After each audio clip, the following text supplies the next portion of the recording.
너 아까 우리 집에 왔었다면서. 우리 집 거실 테이블에서 뭐 본 거 없어? 과연 두목이가 계약서를 훔친 걸까요? 97회는 모든 진실이 서서히 드러나기 시작하는 충격의 연속이었습니다. 모든 사건들을 함께 시청해 보시죠. 시간을 거슬러 그날 오전 사건은 미자의 집에서 시작됩니다. 금옥이 부뚜막에 다녀오는 길인데 언니 생각이 나서 포장해 왔다며 집에 찾아왔습니다. 미자는 그런 두목에게 차를 대접하겠다며 자리를 뜹니다. 금옥이 탁자 위의 서류를 보고 깜짝 놀랐습니다. 헉, 23빌딩? 이게 왜? 여기 어쩌지? 이게 왜 여기 있는 거지? 많은 고민 끝에 금옥은 계약서를 가방에 급히 숨깁니다. 어머, 이게 왜 무철 오빠 집에 대체 누가 가져갔던 거지? 무철 오빠. 아님 미자 언니? 혼란스러운 금옥의 마음입니다. 미자는 오미자 차를 타서 나오며 아니 너 왜 일어나 있어? 라고 물었지만 금옥은 갑자기 속이 좀 안 좋아져서요. 라며 서둘러 자리를 떠났습니다. 미자는 금옥이 떠나고 잊고 있던 서류가 떠올라 확인해보자 사라진 서류를 확인하고 열심히 찾으며 어머 이상하네. 이게 분명히 안에 있었는데 귀신이 고칼 노릇이네 라고 중얼거렸습니다. 과연 미자는 그 서류의 중요성을 알까요? 한편 해숙과 무철의 만남은 한치의 양보도 없는 냉전이었습니다. 해숙은 솔직히 좀 말씀해주세요. 제 기억으론 한 사장님이 복권 문제 적기로 하셨는데 왜 갑자기 이러시는 거예요? 저는 도저히 이해가 안 가서요 라며 따졌습니다. 하지만 무철은 제가 대시계한테 복권을 주면서 당첨이 되면 반을 달라고 했대요.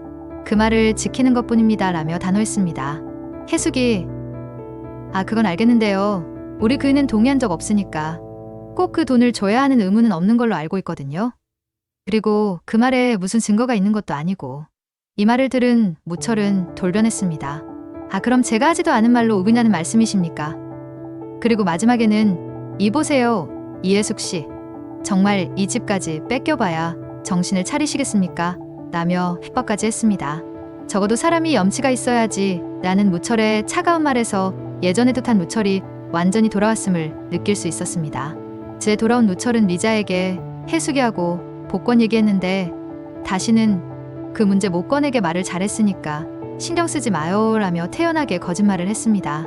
그리고 나 방금 장태풍 만났어요. 경찰서로 잡혀가는 모습 보고 오는 길이에요 라고 했습니다. 미자는 헉 정말요? 그럼 자기 누명 벗는 거예요? 라며 기뻐합니다. 무철의 이중생활 흥미진진하네요. 석진의 인생도 급격한 변화를 맞았습니다. 석진이 서우와 헤어졌다는 걸 생각하고 예원은 석진에게 점심을 함께 먹자고 제안합니다. 기회가 온 것 같다면 잡아봐야겠죠. 하지만 점심을 먹으러 간 자리에서 석진은 충격적인 결정을 내렸습니다. 예원아, 나 팜투마켓 그만둘까 해. 그동안 내가 너무 성공만 보고 달린 것 같아. 능력만 믿고 자본도 없으면서 큰 사업에 덜컥 뛰어드니까 자꾸 돈에 문제 생기고 더 이상 이런 식으로는 안 될 것 같아. 초심으로 돌아가서 차근차근 밟아 올라가려고. 석진의 말에 당황한 예원은 말실수를 합니다. 뭐? 혹시 서우 씨와 다시 만나자고 해. 그럼 왜 그러는데? 너 서우 씨랑 헤어졌다며? 내가 서우 씨한테 말할까? 먼저 헤어지자고 했으면 끝이지. 구질구질하게 매달리지 말라고. 석진은 예원에게 헤어졌다고 했지. 서우가 헤어지자고 얘기를 했다고는 안 했습니다. 어쩔 수 없었어. 너가 이렇게 무너지는 모습 보기 싫었단 말이야. 예원이 서우에게 직접 얘기해서 둘이 헤어지게 만들었다는 것이었습니다. 너 정말 이렇게까지 했어야 했어? 마지막까지 이렇게 했어야 했냐고. 나는 석진의 절규가 가슴을 아프게 했습니다. 석진은 나 팜투마켓 관둘 거야. 오늘 거래처 사장님들 만나서 마지막 인사했어. 내가 넘겨줘야 할 것들 정리해놨어. 참고해. 그럼 팜투마켓 잘 부탁한다라며 모든 것을 정리했습니다. 해숙과 미진의 대화에서는 무철의 변화에 대한 우려가 드러났습니다. 그 사람 변했어. 변해도 아주 단단히 변했어. 해숙의 말에 미진은 이미 한 번 변했는데 또 변했다면 다시 그 표독스러운 구두쇠로 돌아왔단 말인 건데 설마 다 뺏어가진 않겠지 라며 걱정했습니다. 점점 주위에서 무철을 의심하기 시작하네요. 아진에게는 새로운 기회가 찾아왔습니다. 동민이 실은 내가 회사에서 총괄본부장으로 승진했어. 그런데 서울이 아니라 제주지사로 발령을 받았어 라고 했습니다. 그리고 혹시 나랑 같이 제주도 내려가지 않을래? 라는 제안을 했습니다. 거기 가서 사면을 어떻게? 가능하면 너랑 같이 가고 싶어 라는 동민의 간절한 마음이 전해졌습니다. 과연 아지는 어떤 선택을 할까요? 대식은 가게에서 돈 몇백억 손해주니 눈에 뵈는 게 없냐고 묻던 무철을 생각합니다. 무철의 기억이 돌아왔음을 확신하고 있는 걸까요? 그리고 금옥이 카페에 무슨 일 있냐며 가게를 내놨다고, 부동산도 가게 뺀다며 대식에게 시시콜콜 얘기를 해주는 떡집 사장입니다. 이 빌딩에 비밀이란 없는 듯합니다. 한편 태아에게는 기쁜 소식이 있었습니다. 엄마, 나 합격했어. 성진넥스트 합격했다고 라는 외침에 미자는 어머어머, 우리 아들 웬일이니? 수고했어 라며 기뻐했습니다. 하지만 이 기쁨도 잠시였습니다. 무철이 갑자기 계약서를 찾기 시작했기 때문입니다. 여보, 혹시 내 옷에 있던 서류 봉투 못 봤어요? 라는 무철의 다급한 질문에 미자는 당황했습니다. 아, 그게 내가 본다고 살짝 꺼내서 테이블 위에 올려놨었는데 그게 떨어졌는지 어쨌는지 감쪽같이 사라졌어요. 무철의 반응은 폭발적이었습니다. 아니, 어디다 뒀냐고요? 평소와는 다른 격한 반응에 미자는 놀랐습니다. 거실 테이블 위에 올려놨었는데 그게 대체 뭔데 그래요? 무철씨, 내가 보니까 부동산 매매 계약서던데 그게 예전에 당신이 계약했던 거예요? 라는 미자의 질문을 가볍게 무시하며 눈에 불을 켜고 서류를 찾는 무철입니다. 때마침 경찰서에서 장태풍이 입을 꼭 다물고 있다며 무철에게 전화가 옵니다. 2025년 1월 아주 추운 겨울날이어서 제가 정확하게 기억을 하고 있습니다. 그 다음 투자는 4월인데 그때 제 명의가 도용된 겁니다. 형사님, 저는 정말 장태풍 말고 다른 피해자들은 본 적도 없습니다.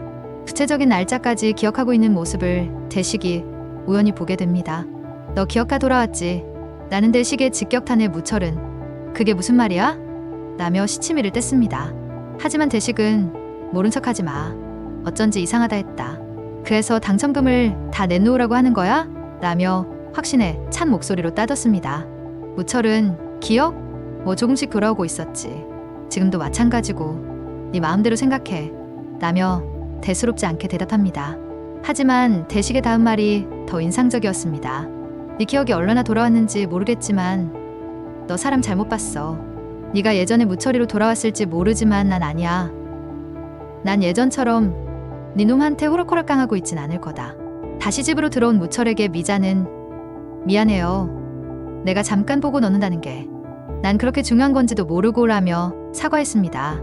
하지만 무철씨, 이제 당신 건물 다 없어졌는데 그 계약서가 무슨 소용이라고요? 봐봤자 당신 성혼 아프지라는 말에서 미자는 여전히 그 계약서의 진짜 의미를 모르고 있음을 알 수 있었습니다. 무철은 내가 아끼는 건물이어서요. 어쨌든 찾으면 꼭 말해요 라며 간절함을 보였습니다. 그러자 미자는 진짜 내가 서류를 보려는데 마침 금옥이가 와서 내가 서류를 테이블 위에 두고 차 가지러 주방에 갔었거든요. 금옥이한테 물어볼까요? 그 서류 봤는지 라고 제안했습니다. 이 말을 들은 무철의 눈이 반짝였습니다. 과연 무철은 금옥이를 찾아갈까요? 금옥은 가게에서 홀로 고민에 빠져 있었습니다. 규태 오빠한테 말해야 하나? 아니야. 정확히 누가 가져가는지도 모르는데 괜히 말했다가 혼란만 줄 수 있어. 진태를 불러 도움을 요청하기로 결심했습니다. 대식과 혜숙의 대화에서는 무철의 변화가 더욱 구체적으로 드러났습니다. 아까 집에서 한 사장을 좀 만나고 왔어요. 아무래도 진짜 소송 걸 것 같아요. 그 사람. 그런데 얘기하다 보니까 뭔가 섬뜩한 게 옛날 그 독서를 퍼붓던 한 사장이랑 똑같은 거 있죠라며 낮에 있던 일을 대식에게 얘기해주는 혜숙입니다. 그 자식 기억 돌아왔어. 가타부타 말은 안 하지만 분명해. 당신 그냥 모른 척해. 내가 알아서 할 테니까. 나는 대식의 확신에 찬 한마디. 결국 대식은 눈치를 챘습니다. 규태는 가게를 계약하겠다는 전화를 받습니다. 스위스행을 위한 마지막 정리가 거의 다 끝나가고 있네요. 이것만 정리하면 여기 떠날 수 있어. 계약을 하려면 장 대표가 와야 하는데. 라며 장태풍에게 문자를 보냈지만 그 문자를 읽는 사람은 장태풍을 경찰서에 보낸 무철입니다.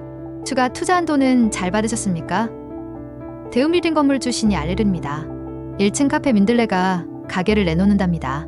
장 대표님, 대웅빌딩으로 좀 와주셔야겠습니다. 가게가 나가서요. 마침내 운명적인 만남이 이루어졌습니다. 무철이 금옥의 가게를 찾아온 것입니다. 잘 지냈어. 나는 무철의 인사에 금옥은 당황했습니다. 여긴 어쩐 일이세요? 라는 질문에 무철은 지나가다 들렸어. 장사는 잘 돼? 몸은 어때? 라며 자연스럽게 답했습니다. 무철은 몸은 괜찮고 장사 잘 되는데 갑자기 가게는 왜 빼? 라며 계속 추궁했습니다. 금옥은 그게 아기 때문에요. 라고 대답했지만 무철의 날카로운 시선을 피할 수 없었습니다.